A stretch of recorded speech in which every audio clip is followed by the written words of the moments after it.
സമാധി. നമ്മുടെ അതിൻ്റെ യഥാർത്ഥ മരണകാരണം ഇതുവരെ പുറത്തു വന്നിട്ടില്ല, ഇനിയും പുറത്തു വരാനിരിക്കുന്നതുള്ളൂ എനിക്ക് തോന്നുന്നത്. എന്താണെങ്കിലും ഒരു പ്രായമായിട്ടുള്ളൊരു മനുഷ്യന്, അദ്ദേഹം രോഗാതുരനാണ്.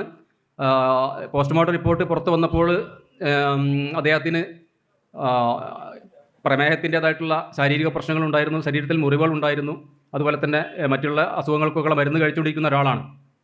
ഇത്തരത്തിലുള്ള ഒരാൾ, ഇവർ പറയുന്നത് ഇദ്ദേഹം കൃത്യമായിട്ട് നടന്നുകൊണ്ടിരിക്കുന്ന ഒരാളാണെന്നാണ്. അങ്ങനെയാണെങ്കിൽ അത്തരത്തിലുള്ള ഒരാൾക്ക് എന്തെങ്കിലും ഒരു അസുഖം വന്നിട്ട് നമ്മൾ ആദ്യം ചെയ്യേണ്ട, നമ്മൾ അദ്ദേഹത്തെ ഉടനടി ഹോസ്പിറ്റലിൽ എത്തിക്കാനുള്ള ശ്രമം നടത്തും. അതിന് പകരം ഇദ്ദേഹത്തിൻ്റെ മക്കൾ എന്താണ് ചെയ്തത്? ഇദ്ദേഹത്തെ ചുരുട്ടി കൂട്ടിയിട്ട് ഒരു മൂലക്ക് കൊണ്ടുപോയിട്ട് സമാധിയാണ് എന്ന് പറഞ്ഞിട്ട് സമാധി സമാധി സമാധി, എന്നിട്ട് ഗോപൻ സ്വാമി തിരുവടികളുടെ സമാധി മഹോത്സവം ഗംഭീരമാക്കുന്നതിന് വേണ്ടിയുള്ള പരിപാടികൾ അവിടെ ഹിന്ദു സംഘടനകൾ എല്ലാവരും കൂടി ചേർന്ന് നടത്തി.